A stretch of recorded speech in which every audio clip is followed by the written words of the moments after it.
নমস্কার বন্ধুরা, আমি অ্যাডভোকেট পায়েল চক্রবর্তী। আমার পৃথিবীতে সবাইকে আরও একবার স্বাগত।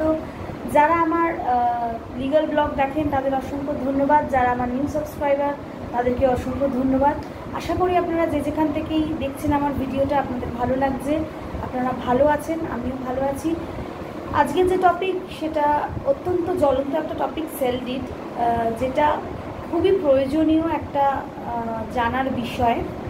সেটাই আমি আজকে আপনাদের সাথে একটু আলোচনা করব বা আপনাদের জানাবো সেল ডিডটা কী, আর সেল ডিডটা কখন করি, বা সেল ডিডে কী কী লেখা থাকে, সেল ডিডে মানে যে কোনো জমি কেনার আগে আমাদের কি কি স্টেজ পার হতে হয়, এই সমস্ত বিষয়ে আজকে এই ভিডিওতে আমি আলোচনা করব। তো প্রথমে আমরা জেনে নিই যে সেল ডিড বা সাফ কোবালা এটা কি, সাফ কোবালা দলিলটা কি বা সেল ডিডটা কি। ঠিক আছে, সেল ডিডকে বাংলায় বলছে সাফ কোবালা দলিল। ঠিক আছে, প্রথমে আমরা যে কোনো জমি ধরুন পছন্দ হয়েছে, সেটাকে কেনার আগে আমাদের কিন্তু জমির যিনি মালিক তার সাথে আলোচনা করতে হবে যে জমির প্রাইসটা কী, সেটা সবার আগে আমাদের ঠিক করতে হবে যে জমির প্রাইসটা কী। সেটা যিনি ক্রেতা তিনি বিক্রেতার সাথে আলোচনা করে নেবেন প্রথমত। দ্বিতীয়ত, যদি জমিটা ক্রেতার পছন্দ হয় তবে কিন্তু বিক্রেতার সাথে তার একটা এগ্রিমেন্ট হবে যে অ্যাডভান্স কিছু পেমেন্ট তাকে করতে হবে, যেটাকে আমরা বায়নাপত্র বলি বা ইংরেজিতে বলি এগ্রিমেন্ট অফ সেল। ঠিক আছে, তো এই যে এগ্রিমেন্ট অফ সেল, এখানে কিন্তু যে অ্যামাউন্টটা আমাদের ফাইনালি দেওয়ার কথা সেটা ক্রেতা কিন্তু দেন না, হাফ দেন বা 10% বা 20% দেন। ঠিক আছে, সেটা কিন্তু এগ্রিমেন্ট অফ সেলে লেখা থাকে। এবারে আসছি সেল ডিড, এটা কিন্তু ফাইনাল ডকুমেন্ট, কিন্তু এগ্রিমেন্ট অফ সেল এটা কিন্তু ফাইনাল ডকুমেন্ট নয়। বা এগ্রিমেন্ট অফ সেল হয়ে গেল মানে কিন্তু ক্রেতা বিক্রেতার কাছ থেকে জমিটা পেয়ে গেলেন তা নয়। তারপরে স্টেজ হচ্ছে সেল ডিড। তাহলে প্রথমে হচ্ছে যে কোনো জমি কেনার আগে আমাদের প্রথমে জমির যিনি মালিক তার সাথে জমির যে দাম সেটা ঠিক করতে হবে। দ্বিতীয়ত হচ্ছে অ্যাডভান্স পেমেন্ট করতে হবে। তৃতীয়ত হচ্ছে এগ্রিমেন্ট অফ সেল করতে হবে।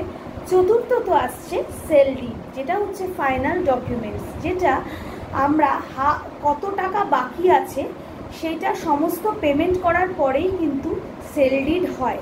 সেল ডিড হচ্ছে যে কোনো জমির বা সম্পত্তির অধিকার হস্তান্তর করা, যিনি বিক্রেতা তিনি ক্রেতাকে সেই সমস্ত অধিকারটা হস্তান্তর করে দেয় এই দলিলের মাধ্যমে বা এই সেল ডিডের মাধ্যমে। আশা করি ক্লিয়ার হলো কিছুটা, আরও আমি ক্লিয়ার করছি। তো সেল ডিড হলো ফাইনাল ডকুমেন্টস, যেখানে সমস্ত প্রাইস মানি মানে ডিটেলস অফ পেমেন্টটা লেখা থাকতে হয়, এবং এই সেল ডিডের মাধ্যমে কিন্তু সম্পত্তির ওপর সমস্ত যে অধিকার বিক্রেতার সেটা কিন্তু ক্রেতার কাছে হস্তান্তর হয়ে যায়, এবং ক্রেতা কিন্তু এই জমির ওপরে কি কি অধিকার পায়, এই জমির ওপরে তিনি কিন্তু যে কোনো এই জমিটাকে যে কোনোভাবে ব্যবহার করতে পারেন, লিজ দিতে পারেন, মর্টগেজ দিতে পারেন, এবং যিনি কিনেছেন মানে যিনি ক্রেতা তিনি কিন্তু এই জমিটা অন্য কাউকে বিক্রিও করতে পারেন, কারণ বিক্রেতার কাছ থেকে সেল ডিড করা হয়ে গেছে মানেই এই জমিটা কিন্তু ক্রেতা। আরেকটা কথা, সেল ডিড হয়ে যাওয়া মানেই কিন্তু যে বিক্রেতা কাছ থেকে ক্রেতা সম্পূর্ণ অধিকার পেয়ে গেল তাই নয়।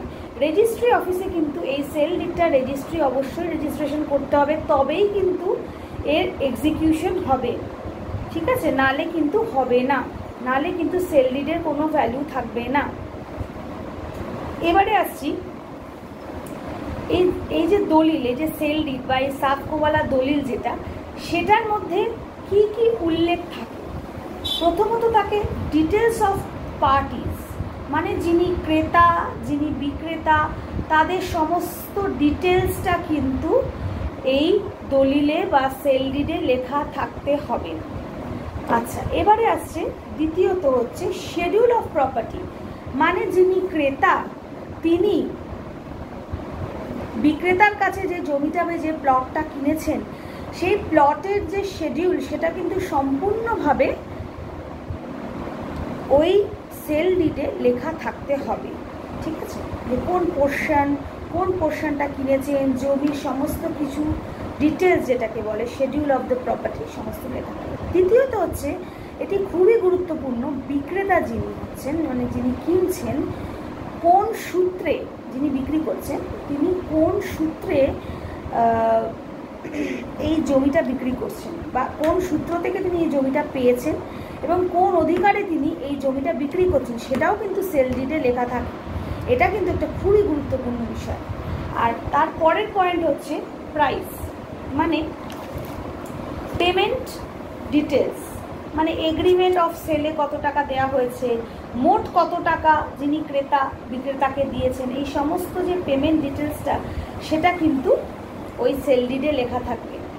এবং লাস্ট হচ্ছে হ্যান্ডিং ওভার অফ পজেশন, মানে ক্রেতা কখন ওই জমির ওপর বা ওই সম্পত্তির ওপর বা ওই প্লটের ওপরে নিজের অধিকার বা নিজের পজেশনটা পাবেন সেটাও কিন্তু এই সেল ডিডে লেখা থাকে।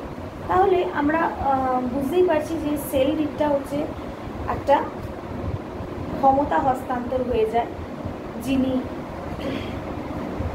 বিক্রেতা তার সমস্ত সম্পত্তির অধিকার কিন্তু ক্রেতার কাছে চলে যায় এই দলিলের মাধ্যমে, এই সেল ডিডের মাধ্যমে। এবং এই সেল ডিডটা তখনই লিগালি অথেন্টিক বলে মানা হয় যখন এটা রেজিস্ট্রেশন করা হয় রেজিস্ট্রি অফিসে বা সাব রেজিস্ট্রি অফিসে। ঠিক আছে, আশা করি আজকে এই ভিডিওটা আপনাদের উপকারে লাগবে। যারা জমি কিনতে চান বা যারা জমি বিক্রি করতে চান উভয় ক্ষেত্রেই এটা খুবই একটা গুরুত্বপূর্ণ তথ্য আপনাদের সাথে শেয়ার করলাম।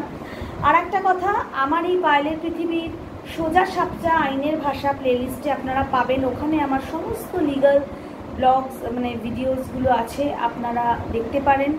এবং আপনারা আমার সাথে 9674380545 এই নাম্বারে যোগাযোগ করবেন। আমার চেম্বারে এসে আমার সাথে আপনাদের লিগাল সমস্ত সমস্যা আলোচনা করতে পারেন। অবশ্যই ওভার ফোন, আমি কিন্তু কোনো কনফারেন্স বা কোনো কিছু করি না। যারা খুব দূরে থাকেন, অনেকে আসানসোল থেকে আমাকে ফোন করছে, অনেকে বর্ধমান থেকে ফোন করছে, তারা কিন্তু অবশ্যই ভিডিও কনফারেন্সে আমার সাথে কথা বলতে পারেন। সেটার জন্য আমাকে অবশ্যই ফোন করতে হবে, অ্যাপয়েন্টমেন্ট নিতে হবে। আমার নাম্বারটা আমার ডেসক্রিপশন বক্সে দেওয়া থাকবে আর আমার ভিডিওর ওপরেও দেওয়া থাকবে, সেখান থেকে আপনারা যোগাযোগ করবেন, আমাকে হোয়াটসঅ্যাপ করবেন। এবং আমি যদি হোয়াটসঅ্যাপে রিপ্লাই দিই যে ফোন করুন এই টাইমে, ওই টাইমে আমাকে ফোন করে অ্যাপয়েন্টমেন্ট নেবেন। তো আজকের মতো এটুকুই, আশা করি ভালো লেগেছে, আপনাদের এই ভিডিওটা উপকারে লাগতে পারে আপনাদের। ভালো থাকবেন, সুস্থ থাকবেন এবং সবসময় পজিটিভ থাকবেন। আর এই জমি জমা সংক্রান্ত এই ক্রয় বিক্রয়ের ব্যাপারটা খুব সতর্ক থাকবেন এবং অবশ্যই ক্যাশে কখনো লেনদেন করবেন না। যারা কিনছেন জমি বা সম্পত্তি তারা অবশ্যই সবসময় চেকের মাধ্যমে কিন্তু আপনারা লেনদেনটা করবেন। ভালো থাকবেন, সুস্থ থাকবেন, পজিটিভ থাকবেন। নমস্কার।